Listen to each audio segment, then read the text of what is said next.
pasalamatan, dinadakila, sinasamba ang iyong banal at makapangyarihang pangalan. Salamat po sa biyaya ng kaligtasan na tanging sa'yo lamang po nagmumula. Dalahin po sa hapon ito'y kumilos ka po na may kalakasan, lahat po na may sakit ay magsigaling sa pangalan ni Jesus, at ang lahat ng aming mga kahilingan ay tugunin. Diyos, ang mabuting balita nating pagsasalunan, nawa po ito'y tumipo sa aming puso at kalooban, maghatid ng kaliwanagan, maghatid ng kalusugan, at maghatid, Panginoon, ng liwanag sa landas ng aming mga buhay.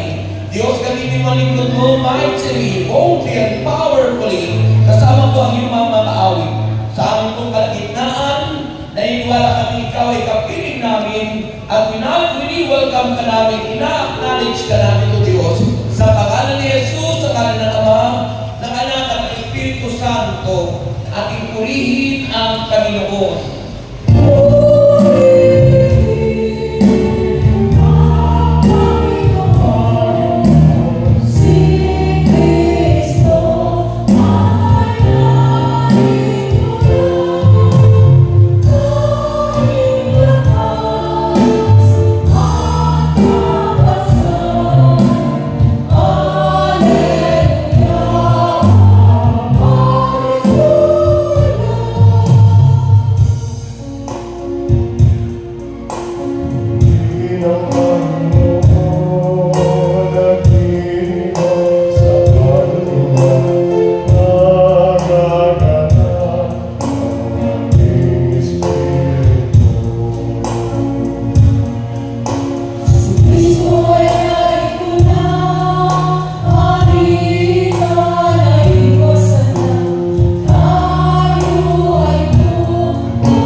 anniversary.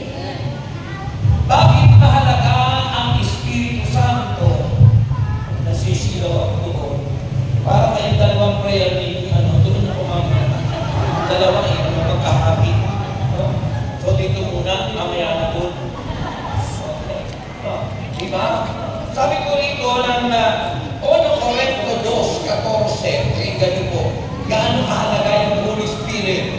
Sabi niya rito, sapagkat ang taong hindi nagtataglay, mga taong hindi nagtataglay ng Espiritu, ay hindi kayang tumanggap ng mga kaloob mula sa Espiritu ng Diyos para sa kanila. Kahangalan ang mga yun. At di nila nauunawaan sapagkat ang mga bagay na espiritual ay mauunawaan lamang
sa gawa mong mali.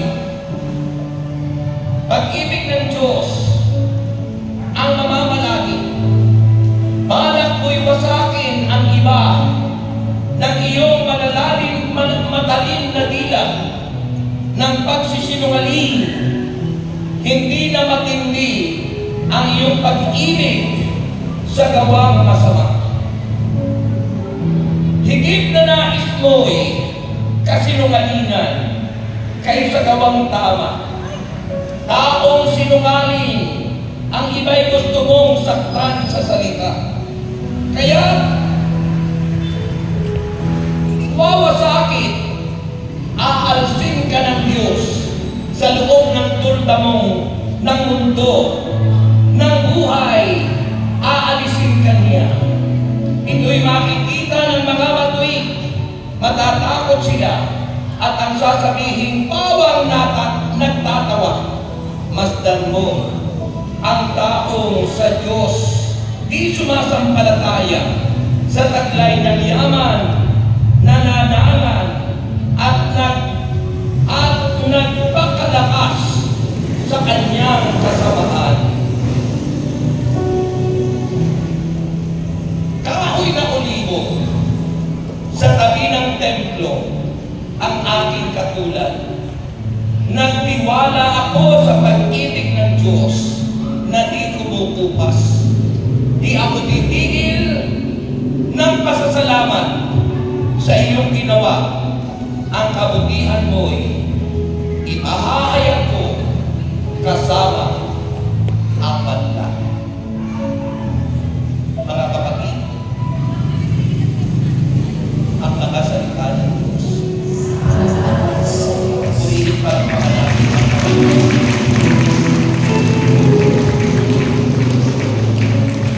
Kahit po ang inyong mga prayer request, baka mamaya sabihin ng ano na hindi po agad tinuna.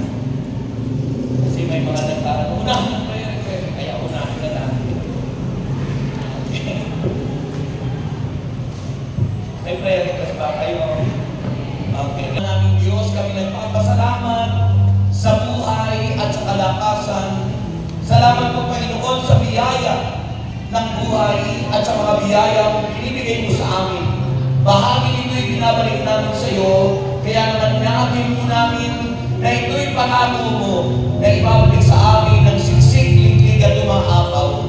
Dalayan po, Panginoon, at masdan mo at tingnan ang aming mga kahilingan at ko'y aming inaangkina by faith, Lord God, na kaming lahat ay answered prayer na. Answered prayer na.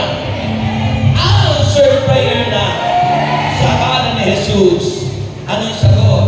Amen. Yan, taas ang kamay at dahan-dahan makupo. At kukolektahin na po yan ang ating mga sexy collectors.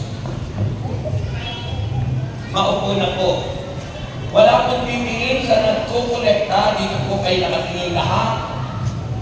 Kasi nag-uumpisa lang pa po, nag-uumpisa pa lang ako kanina, may nakita na akong tumitingin agad sa orasan na para bagang nagmamadali. Amen. Sana po huwag kayong magmamadali. No? Kasi pag ang tao ay laging nagmamadali, walang mabuti nangyayari. Ibig sabihin walang quality ng ating ginagawa. Kaya po pag kayo ay sa gawain ng Panginoon, maniwala kayo, ang inyong mga ginagawa ay nalulugod ang Diyos. Wala kang kausap. At ang lahat ng inyong kahilingan ay tinugunan ng Panginoon. Magandang hapon po. Magandang hapon po. Lahat po na sumagot, answered prayer. Magandang hapon po sa inyong lahat. Happy anniversary. Lahat na sumagot, answered prayer na naman. Pag-uusapan po natin, kung kayo nakinig sa aking binasa, sa aklat ng mga awit, Kabanata 52, dalawang uri ng tao. Ang taong nagtiwala sa kayamanan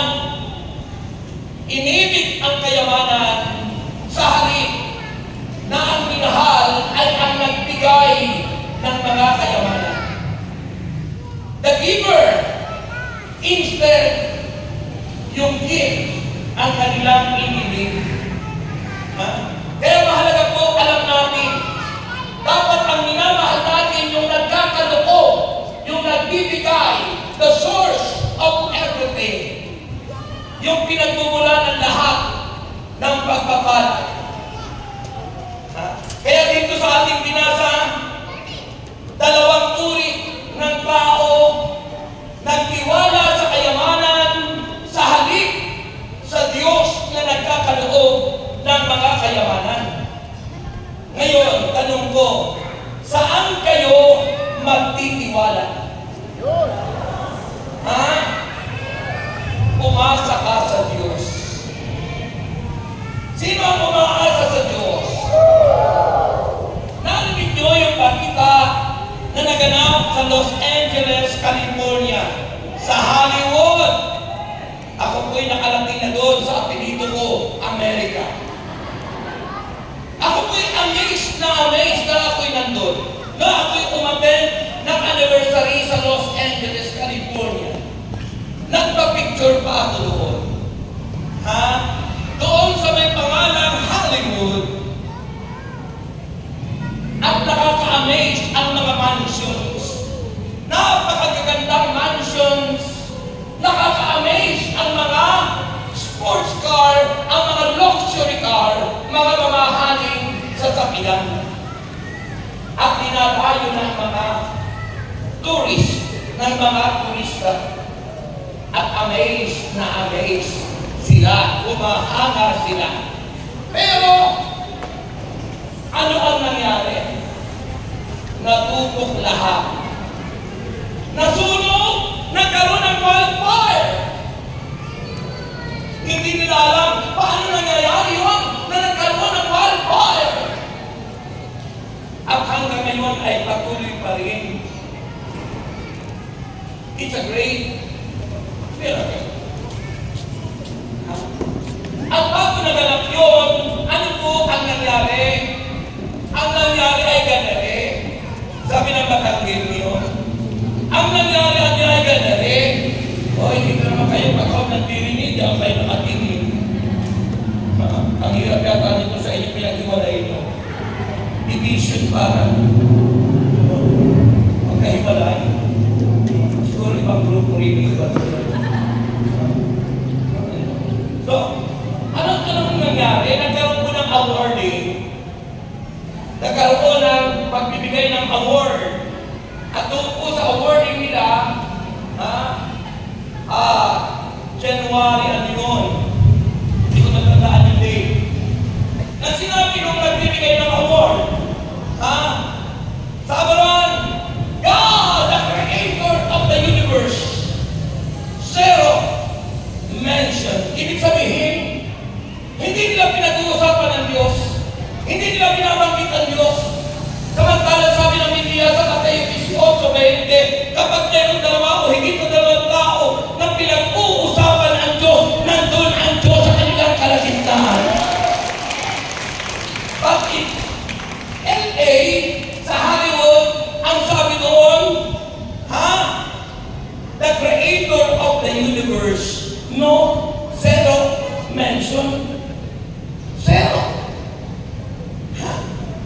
And after that, they declare that the town, Los Angeles, are godless town.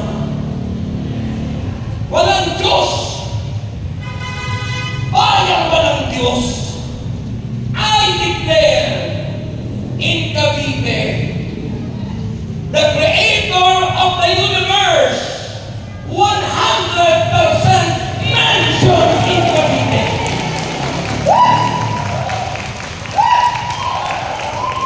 Amen? Lalo na dito sa inyong lugar sa Kire. Greater Manila area at General Mariano Alvarez.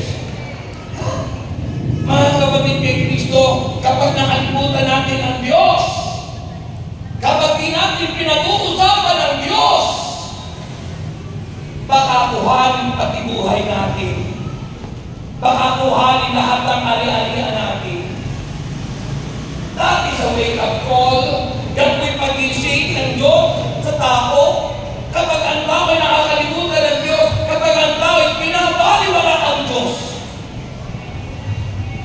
may nangyayari hindi maganda para gisingin ka. Para magliwanag ang utak at isip. Sabi doon sa sulat ni St. Paul kay Timothy, to love money is the root of all evil. Ang pag-ibig niya sa salapi ay siyang nagiging ugat ng lahat ng kasamaan. Sa halip na ang Diyos ang mahalin at ibigin, minahal, ay ang biyaya, hindi yung nagbibigay ng biyaya. Wala akong kausap.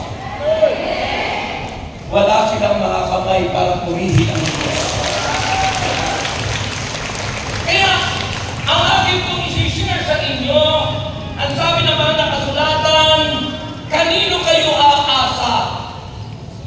Kanino kayo aasa? Sa loko, sa wete, sa sugal, na inaalok ng social media? Kanino kayo aasa sa mga nagpapautang ng 5-6 o mga phone shop o credit card? Kanino kayo aasa? Ang hina. Laksan nyo. Ha? So our sharing this afternoon is hoping in God. Sa Diyos dapat tayo aasa. Walang iba. Sabi ng Panginoon, John chapter 15, verse 7, if you remain in me, and my word remain in you, ask whatever you wish, and it will be given to you. Kung mananatilihan na kayo sa akin, at mananatili sa inyo ang mga salita ko, hingin nyo na ang inyong kaibigan, at ito'y ipagkakaloob niya sa inyo. Mahina. Amen? Kaya, ano po ba ang pag-asa sa Diyos? Pag-asa hindi po sa Quezon City. Hope hindi po sigarilyo. Hope, pag-asa na dapat sa Diyos tayo umaasa. Yan muna kayo, ha? Ay? Oo. Wala yun. So, pag-asa. Yung pag-asa po hindi sa Quezon City.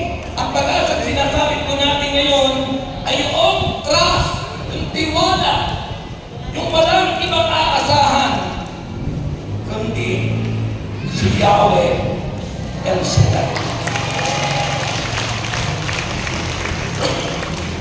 Kaya na makalakas yun.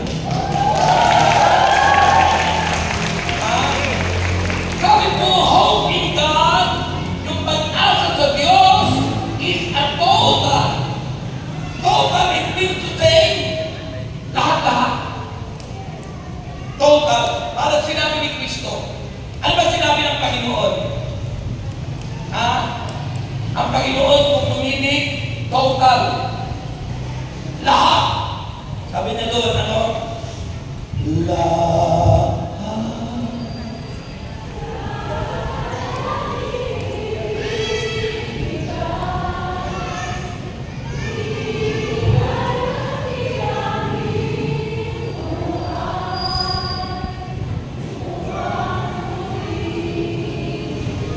Kung naibigay ni Kristo ang lahat-lahat sa atin, ha? Ay yung pag-ibig namin sa Kanya dapat 100%. Di ba? The greatest commandments of the Lord. Ano ang pinakamahalagang utos ng Diyos? Ano po ang pinakamahalagang utos ng Diyos? You shall love the Lord with all your heart. Ibigin daw natin ang Diyos ng buo, 100%, walang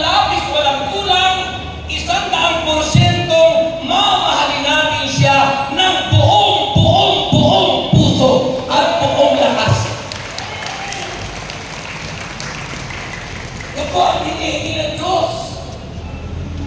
Kapalit o response o tugon natin sa pag-aalay ng buhay ng Panginoon para sa atin. Ibinigay ang lahat, pati kanyang buhay para sa atin. Nakikinig ba kayo? O nagkukwentuhan? O malakpak po yung mga nagkukwentuhan? Yung kung nakikinig, sumigaw. Yan, yung lahat ng sumigaw niyan, mamaya paglapit mo sa Diyos, siya, ano mang karamdaman mo, gagaling ka. Ano mang kahilingan mo, bibiyayaan ka. At kung ikaw ay may utang, siya, yan ay iyong mababayaran. Ang hina. And that's the promise of God. Yan ay pangako ng Diyos. Eh bakit hindi tayo nakakabayan? Eh kasi, hindi natin siya pinag-uusapan. Anong pinag-uusapan natin? Yung mataas na interest. Yung mataas na tubo doon sa utang mo. Kaya kung mabibig mo, paano natin kaya mababayaran ito? Ang taas na taas, pataas ang tubo ng utang natin. Hallelujah. Sa halip na umasa sa Diyos, sa halip na makalaya sa utang, nako, pinag-uusapan, kailan kaya? So, ibig sabihin, a sign of unbelief. It's a sign of you have no trust. Wala kang tiwala sa Diyos. Kapag ang iyong sinasabi ay lagi yung problema ang pinag-uusapan. Sabi ng 1 Peter chapter 5, verse 7, dati noon, inaasahan namin 5:6. Ngayon, 5:7 na sa Biblia. Sabi ng 1 Peter chapter 5, verse 7, ipagkatiwala niyo sa Diyos ang lahat ng inyong kabalisahan at siya ang kukup sa ating lahat. Pagkatiwala natin sa Diyos, if you are problematic, asthmatic, at malangmatic. Sino sa inyo ang problematic? Taas ang kamay. O paano kayo malalayan? Ayaw nyo tumami na kayo may problema ngayon. Taas ang mga may problema! Sabay kung hindi kayo tataas at sabihin nyo wala kayong problema, ikaw ang malaking problema. Bakit ang tao walang problema? May sira. Ang tao, lagi may problema yan dahil para umasa ka sa Diyos. Ang tao walang problema na kuya,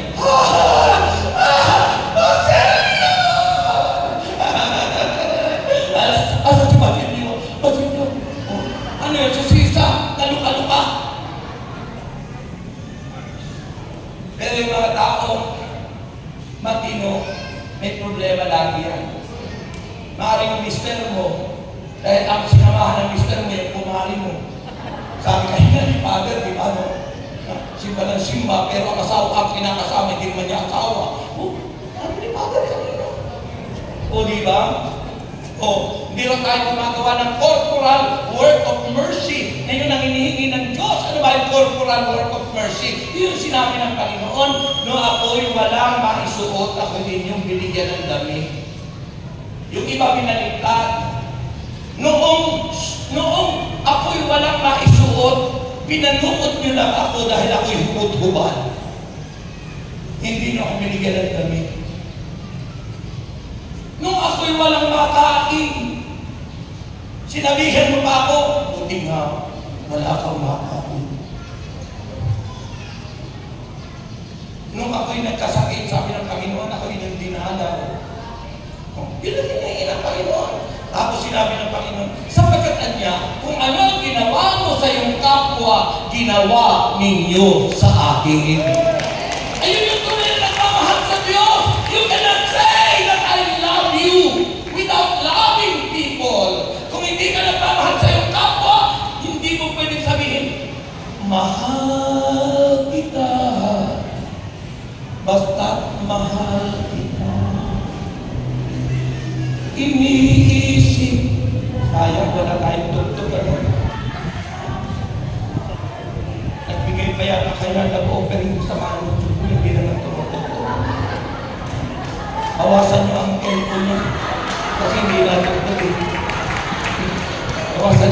Ganyan naman. Di ba no? Ano sabi? Brother ano? Ha? Mahal. O di ba? Ano sabi? O di ba? Ano yun? O yun? Sarap ko ang nasabi. Mahalaga. Di ba ang tamang tulog? Di ba ang tamang key? Di ba ang tamang key? Ayun. Mahal tayo ng Diyos, maging sino man tayo. Pero tayo yung tubo natin, hindi naman tayo tumutubo ng maayos. Ano ang tubo natin? Buti ka, hirap na dyan. Kung nagkasakit, hindi nga mamatay ka na sa kanila. Ang sorry na. Kasi magkaaway kayo. Tingin ng Panginoon, corporal work of mercy. Ano yun? Yung pag-ibig ng Diyos, whatever you did to the least of your brothers, whatever you did to the least of your sisters, you did it unto me. Because God is Spirit. Hindi natin nakikita ang Diyos. Espiritu siya. Pero lahat ng nakikita nating mga tao, silang lahat, masama man o mabuti, larawan sila ng Diyos na pinakikita. Ganyan, tipid na tipid kayong pumalakpak sa Panginoon. Pag sa politiko, ang lakas kong pumalakpak. Lalo na kung pangangakuhan kayo ng akong ano-ano. Pag pinangakuhan kayo, bibigyan kayo ng ganito, ang lakas ang sigaw mo. Hindi niyo alam, bawat minuto at bawat oras, ang daming binibigay sa atin ng Diyos. Yung ating buhay. Diba? Kaya sa doon, yung pag-asa natin sa Diyos, hoping in God is a total grounded, nakaugat, nakaupong, nakaugnay, grounded of one's confidence. Sabi niyo, confidence. Pag sinabing confidence, yung iyong tiwala. May tiwala ba kayo sa Diyos? Laksan nyo! Yan, confidence and expectation, yung inaasahan natin. Ano ba inaasahan natin sa Diyos? Eh kung ikaw nga umaasa doon sa ikay tatama dahil may naalagaan pang numero. Mari-mari ang tumama. 7, 14, 80, sahod, 90.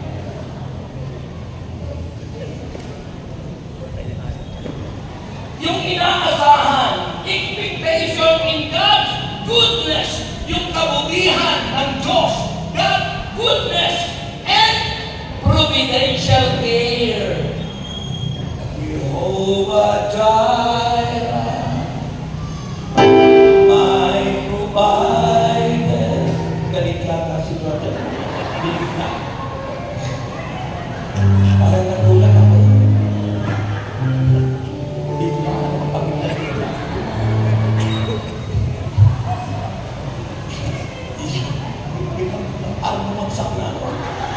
You are more than enough.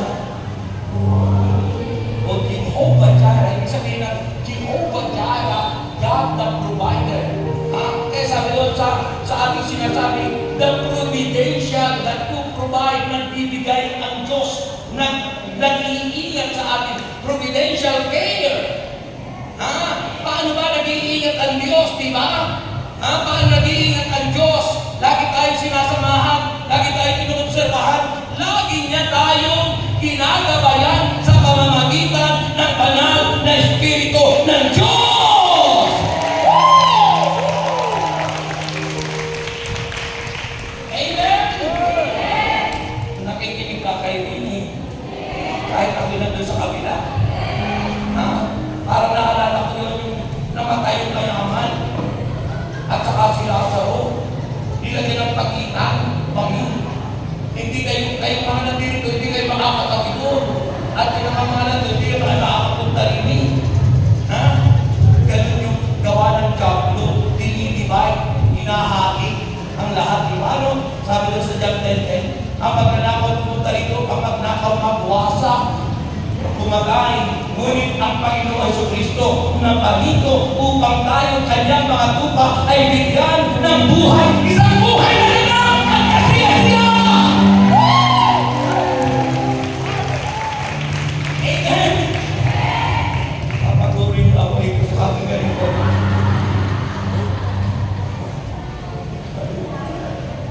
So yun po yun mga kapatid. At sabi ng mga nakasulatan, pag tayo sa Diyos pumasa, sabi ng salita ng Diyos, makinig kayo, makinig kayo! Sabi nito, the providential care even in the face of trouble.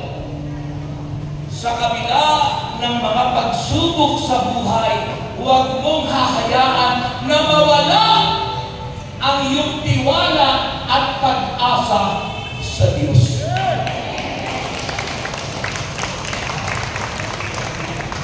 Ay, nagpapakilala mo po.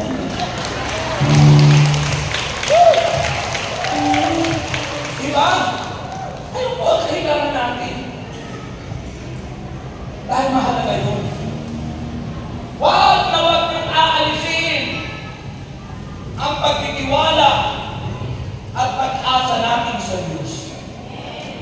Kahit na raw, nandun yung magtitindi pagsubok, trials and testing sa buhay. Don't forget, don't neglect, huwag nyo anyang hahayaang mamalaki ang inyong pagtitiwala sa Panginoon. Tatlo na lang yung moment. Amen. Pero mga worker na yun, may maririnig pang salita ng Diyos. Kasi mamaya tatanungin ko sila kung anong pinag-aralan natin. Kaya ako sa totoo lang, ayaw kong punahin kung itaas yung prayer request. Kaya lang madalas kong pinagsasabihan, Tatari, bakit di ba kung tinaas? Diba? Kasi daw nagmamadali, kasi pupuntahin pa, inaalam kung gaano yung bibigay kay Brother sa Ternan.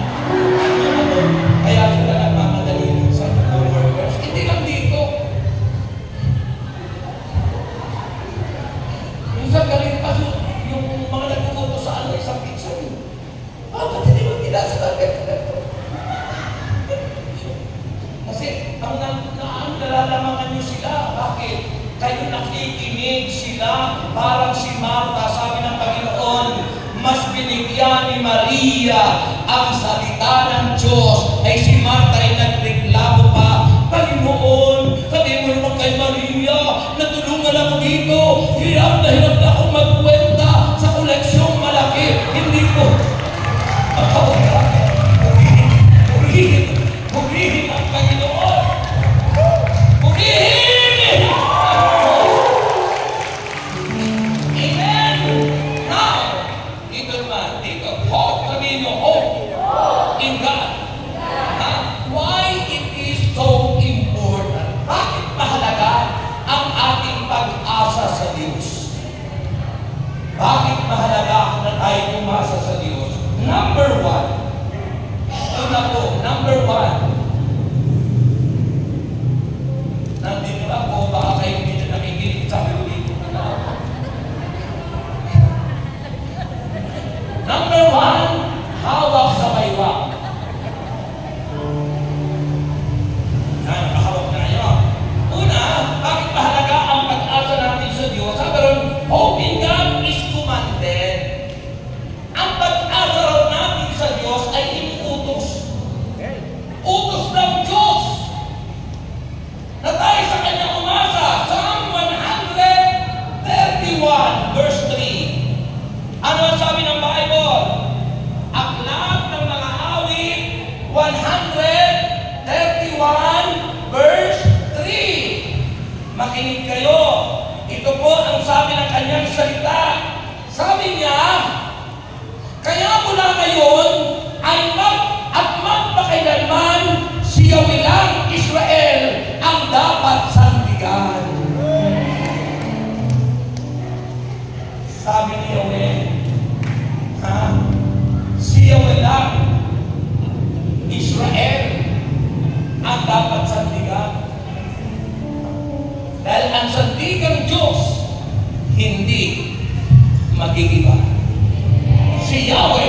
sandigang hindi magigiba. Kayo ba? Si Yahweh ang sandigang hindi magigiba. Yahweh ang sandigang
umasa sila sa Diyos na masaganang nagbibigay ng lahat ng mga bagay para sa ating kasiyahan. Amen! Dahan-dahan mo po. So yung po yung number one kung bakit kailangan natin sa Diyos ang asa, sapagkat ang pag-asa natin sa Diyos ay mahalagang utos niya. Pangalawa, bakit po mahalaga? Number two, hawak sa braso. Hawakan niyo ang braso niyo para magkahalugit-git. Para magkahalugit-git. Sabi po ng Bible, yung pag-asa natin, hope can be placed in Scripture. Tawag ko sa Espiritu, mahirap ang taong umasa kapag di niya nakikita. Pero ang pag-asa daw natin sa Diyos ay dapat ilaga sa banal na salita niya, sa mga pangako na sinabi ng banal na kasulatan. Ano ang sabi ng banal na kasulatan? Pangako niyo aking paghahawakan.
Ito ang sabi niya, mga kapatid kay Kristo.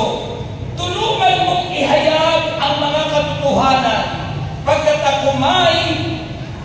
ako'y may tiwala sa tapat mong kahatulan. Sino may tiwala sa Diyos na siya humahatong sa ating lahat? At ang sabi po sa verse 74 ng 119, verse 74, ang sayo'y natatakot kapag ako ay nakita. Matutuwa sa lingkod mong sa iyo ay umaasa. Amen? Para yung inyong panahimik ay nagsasabi, Brother Rex, tapusin mo na. Oo. Oo. Sabi Rohan, ang sa'yo'y natatakot, yung banal na pagkatakot sa Diyos. Pag sinabing matakot tayo sa Diyos, matakot kang gumawa ng kasalanan. Matakot kang siraan yung kapwa mo. Sapagat ang Diyos ay humahatol.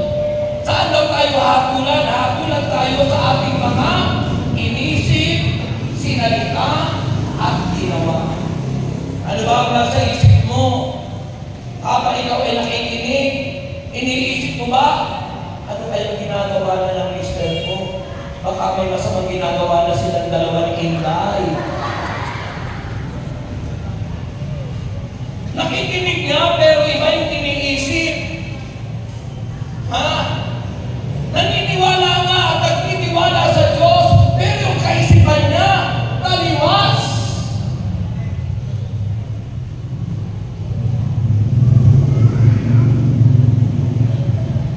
Sabi po ng Mateo 7:21, hindi lahat ng tumatawag sa akin ng Panginoon ay papasok sa kaharian ng langit. Isipin mo yun. Bakit ba tayo dumadal sa fellowship? Para tayo nagsisikap na pagdating ng panahon na tayo'y bawian ng buhay. Ang buhay mo, kaluluwa mo, ay sa langit mapunta. Eh nakakalungkot kung pala'y tayo ay absento. Lahat ay laging present. Lahat ay umaawit pa ka, naglilingkod pa ka. Pero pagdating na namatay, impyerno pala. Hoy, nakakatakot yun. Diba? Kaya dapat po tayo'y magtiwala, umasa sa Diyos. Gawin natin ang tama at matuwid. Baguhin na ang isip, sabi ng sulat sa mga taga-Roma, mag-iba na kayo at magbago ng isip. Hindi yung lagi nag-iisip ng masama. Nasa gawain ng Panginoon, labas ng labas.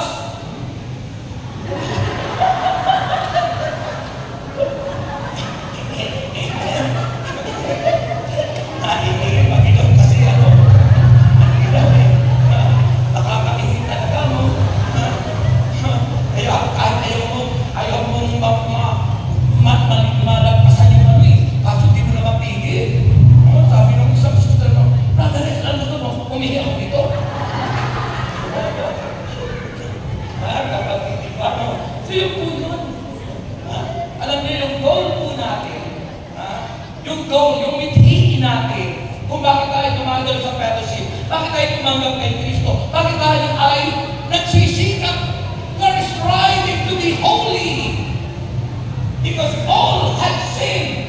Lahat tayo nagkasala, kaya tayo nagsisikap na mamuhay ng matuwid. Ano ba yung mamuhay ng matuwid? Yung gagawin yung tama at hindi yung mali. Yung gagawin yung mabuti at tama. Magbago na kayo ng isip. Huwag yung lagi nag-iisip na hindi maganda. Isa buhay ang salita ng Diyos. At siya, sasagana ka sa lahat ng area ng mundo. Amen. And finally,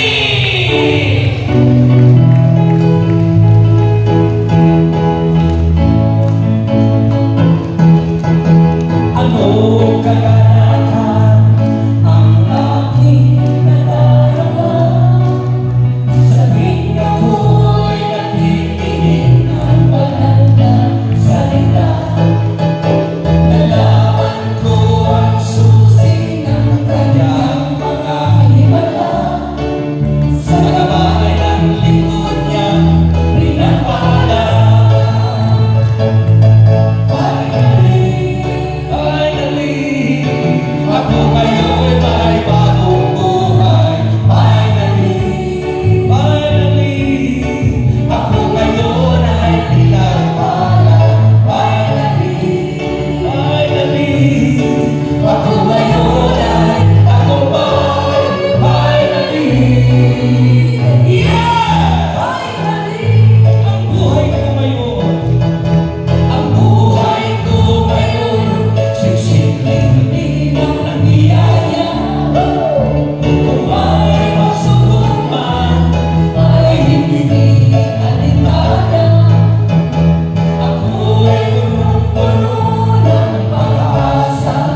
kayo sa upuan.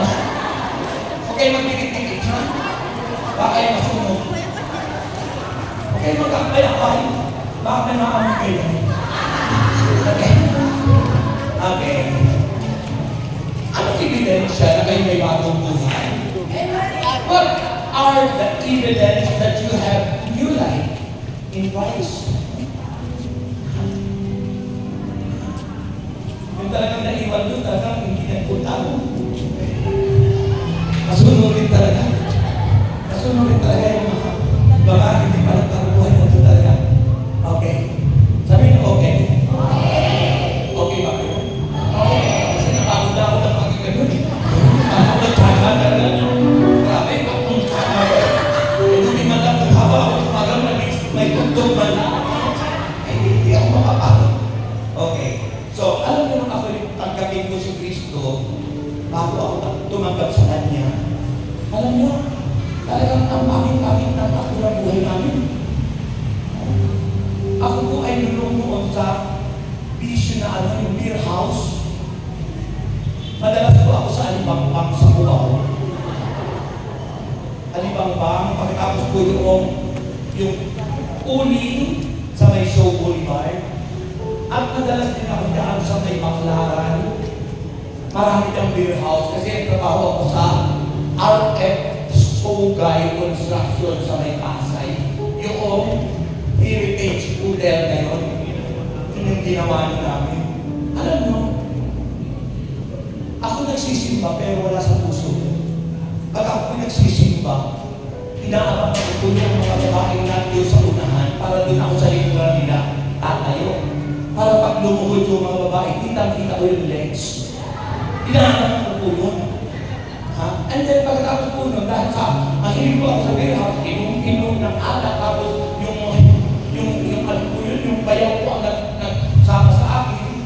So, mahilig ako kumawit. Doon yung mga jokes ba na hinuhulugan, hindi na alam yan. Pero yung mga senior citizen, alam yan. Oo. At siguro nakakarinig kayo kapag yung awiting ko noon, alam mo yung awiting ko noon, ang unang-una, no, ano kasi ako? To all the girls I love. Sa dami kasi, pagkatapos po yung aking inaawit mo doon na yung fly away, skyline to fly. Tapos ang pinakamaganda kong awitin na inaawit ko yun, kung ako wala pa sa Panginoon. At bunga ng aking masamang ginagawa, nagkasakit ako. Nagkaroon ako ng hepatitis. Gusto nyo magkaroon? Nagkaroon ako ng sakit sa puso. Rheumatic heart disease, lumalakaro yung puso ko. Tapos may mga 4 na ugat. Nagkaroon ako ng spot sa baga. Gusto nyo? Nagkaroon ako ng ulcer. Dahil sa mga pagkain, lipasan, mas marami yung alcohol. Yung ulcer, tapos yung mga kung ano pang mga sumasakit. At habang ako yung umaawit, sabi ko nung ako yung umaawit, ako yung lungkot na lungkot. Dahil sa nasasaktan ako doon sa nararamdaman ko sa sakit. Yung sakit sa puso, yung sakit sa ano, parang depressed ako. Kasi iniisip ko baka ako mamatay bigla kasi pag may sakit sa puso, try to yun. Pero nung ang na-realize ko ngayon, inaawit ko rin, baka may sakit, ay sabi ko rin tayo. Rain gently fall whenever we say goodnight, falling like rain, your arms rain follows me. Hindi talaga alam ni Brother Annette kasi Christian na yun.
ay, there will be no sunshine in my life. Walang liwanag ang aking buhay kasi wala yung nagbibigay liwanag sa puso ko. Si Kristo na siyang liwanag ng mundo. Sabi ko, there will be no sunshine in my life. Ano daw ang dahilan? Bakit walang liwanag ang buhay ko noon? Kasi sabi doon sa awit sa refrain, somebody holds my heart, it can never be mine. If there is somebody holds your heart, kung mayroong ibang humahawak sa puso mo, at hindi si Kristo, ang buhay mo ay hungkag, ang buhay mo ay madilim, problematika, asthmatic, wala na. Maghihirap ka ang buhay kasi wala yung tunay na liwanag sa iyo.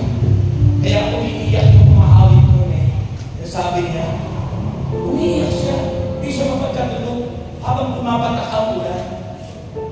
At yung luha niya sabay pumapatak. Doon sa sinasabi na sa awit na, rain, gently fall, whenever we say goodbye, falling like you're out. Rain follows me, even in my pain, and rain is the peace that I share. Sabay-sabay tayo. There will be no sunshine in my life until you stay all night, all night. You know, summer, rain or close, each day is light, winter time, but I can never say I can. I know it won't be smart in the glow. Somebody hold my heart. You can never be mine. Alalahanin mo lang lagi yung sabi doon, somebody holds your heart. If there is somebody na may hawak sa puso mo, kahit anong dasal mo at kahit anong sikap mo, hindi ka magtatagumpay. Sabi ng ating topic, umasa ka sa Diyos, huwag sa kung anong bagay. That's why ang sabi sa pinaka-final word ng pag-asa natin sa Panginoon, ang sabi po ng banal na kasulatan, hope can be placed in God in the face of difficulties or trials. Tulad ni Hope, na kahit tumating ang matitinding pagsubok, hindi niya tinakbil ang Diyos. Kahit na siya'y nawala, ang kayawanan na matay ang mga anak, iniwan ang asawa at mga kaibigan at kasakit at nagkasugat-sugat. Hindi po niya iniwan, hindi niya tinakbil, hindi niya sinisi ang Diyos. Sabi ni Hope, ang Diyos ang nagbigay, ang Diyos ang babawi, at ang sabi niya, purihin si Yahweh. Kaya sa panahon ng mga pagsubok, dapat lalo tayong umasa sa Diyos. Nangyari po sa akin yan, million ang nawala sa buhay ko. Nung ako po ay may scam, doon po sa multi-bed na nakulong yun nga yung may alat yung nagkantulog, yung scammer. Hindi ko na papagigit, baka maano tayo. Disclaimer po. Alam niyo po, na-assign ako sa Bicol para ako ay hindi hapulin ng mga tao. Wala namang pwede hapulin sa akin sa mga wala namang pinirmahan na kahit ano. Sinasama ko lang yung mga inaya ko doon sa opisina, ang hawak nila, ang may may-ari na yun. Walang pwede habulin sa akin, hindi pwede na akong ibanda. Pero tingnan niyo po ang Diyos. Sa 18 million na client ko at sa personal money ko ng 2 million, alam niyo po na wala lahat yan. Naging mula para na nangyari doon sa LA, nawala ang pensyon, nawala ang luxury car, lahat ay nawala. Pero sabi ko sa Lord, ikaw ang nagbigay, ikaw ang babawi, You are my protector. You are my God. And you are the creator of everything. Kaya mula noon hanggang ngayon, iniangat ng Diyos ang aking buhay. Yung dati wala asawa, hindi ng bagong asawa. Yung lahat ng mga anak ko nakapag-aral lahat, professional sila. Isa na lang yung gagraduate. Ganyan kabuti ang Panginoon. Pag sa Diyos tayo umasa, iaangat tayo.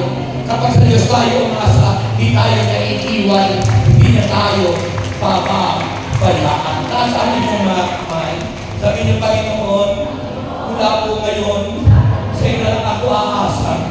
Wala po akong ibang dapat asahan, kundi ikaw lamang. Sa iyo ko tinitiwala itong karamdaman dahil ikaw ay Diyos na nagpapagaling. Panginoon Jesus, tulungan mo ako. Ako po'y nagsisikap na kasunod sa iyong kalooban. Kaya ngayon sinasabi ko sa iyo, Panginoon Jesus Kristo, bakit nga ba sinasamba kita? Bakit nga ba pinupuhin kita? Taas ang inyong kamay. Siya abasan niya. Take a choice of prayer. At sabihin mo kay Lord, bakit nga ba kayo nagpupuri sa Kanya? Bakit nga ba ikaw ay sumasamba? Bakit nga ba?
believe that He is the God who heals.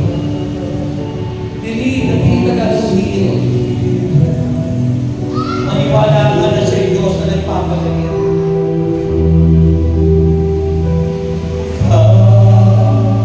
Holy Spirit, I pray.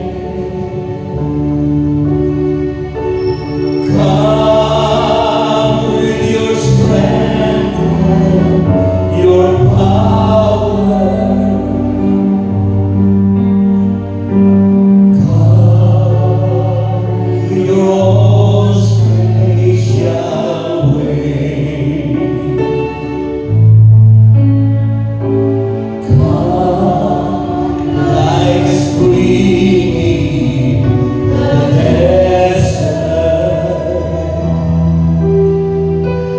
Come to the weary of soul.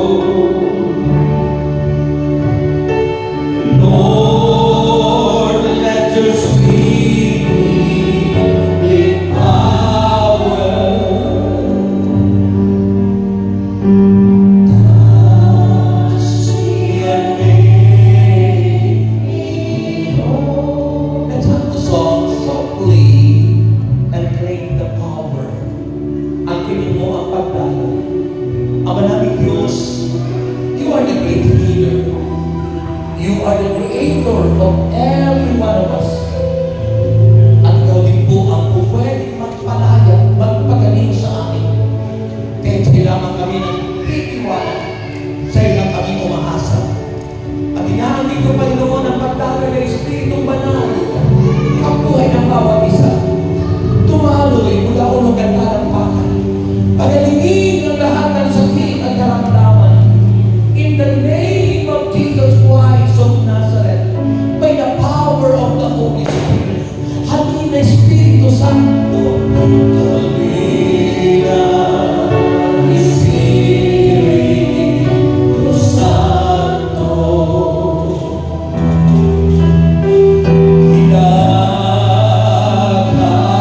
kinakailangan kita. Sila't lakas ng mahina,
pagpapalain sa kanilang mga kabuhayan, sa kanilang mga tahanan. At nagtitiwala po kami, Panginoon, na sa gabing ito, kami lahat ay uuwing tagumpay, walang sakit at walang karamdaman. At tinideklara po namin kami lahat ay answered prayer na, at kami lahat ay mananagumpay na. Anong sagot? Amen! Anong sagot? Amen! Okay, babaan inyong daladalahan. Babaan inyong daladalahan, hindi po mananakaw yan sa upuan. Kasi kung ang tayo maraming mga baggage sa ating buhay, baka po sumabit yan patungo ng langit. No? Kasi makipot ang langit, ang daan. Kaya lagi sinasabi, ibaba ang lahat ganyan, at itaas ang mga kamay, ipalakpak ng malakas sa Panginoon. At sabihin mo, thank you, Lord. Thank you, Lord. At sabihin mo ngayon, I am healed. I am healed. Magaling na ako. Magaling na ako. Sabihin mo ngayon, I am strong. I am strong. Malakas na ako.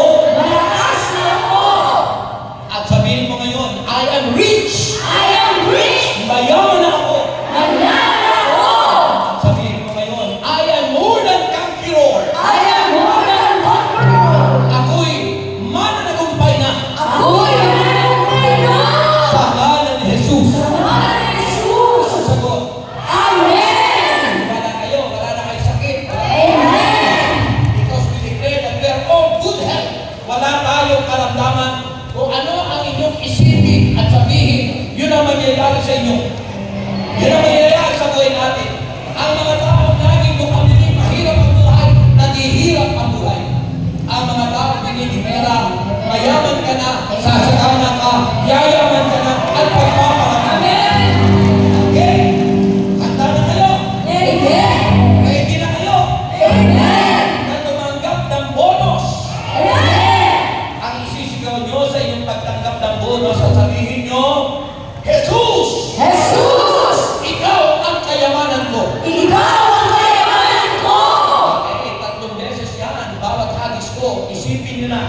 Kung nais kong sumama sa Vatican City this coming September,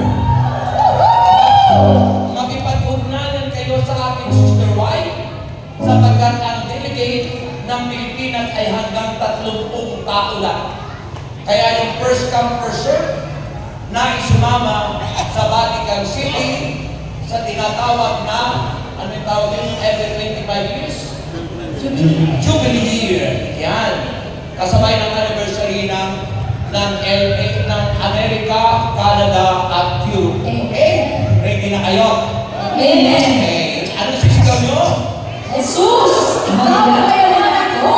Okay. May the Lord God bless us all now and forever. In the name of the Father. Father pa lang po, nasa Ama pala. Yan, tinuturuan pa ng tumpak na pagdideklara ng pananampalataya na tayo sumasampalataya sa Ama, sa Anak at sa Espiritu Santo. 3 personalidad ng Diyos, pero iisang pagka-Diyos. Okay? In the name of the Father, and of the Son, and of the Holy Spirit. Amen. Unang bonus niya, gano'n yung sigaw, tanggapin nyo na, ito na! Jesus! Pangalawa, ito na! Jesus!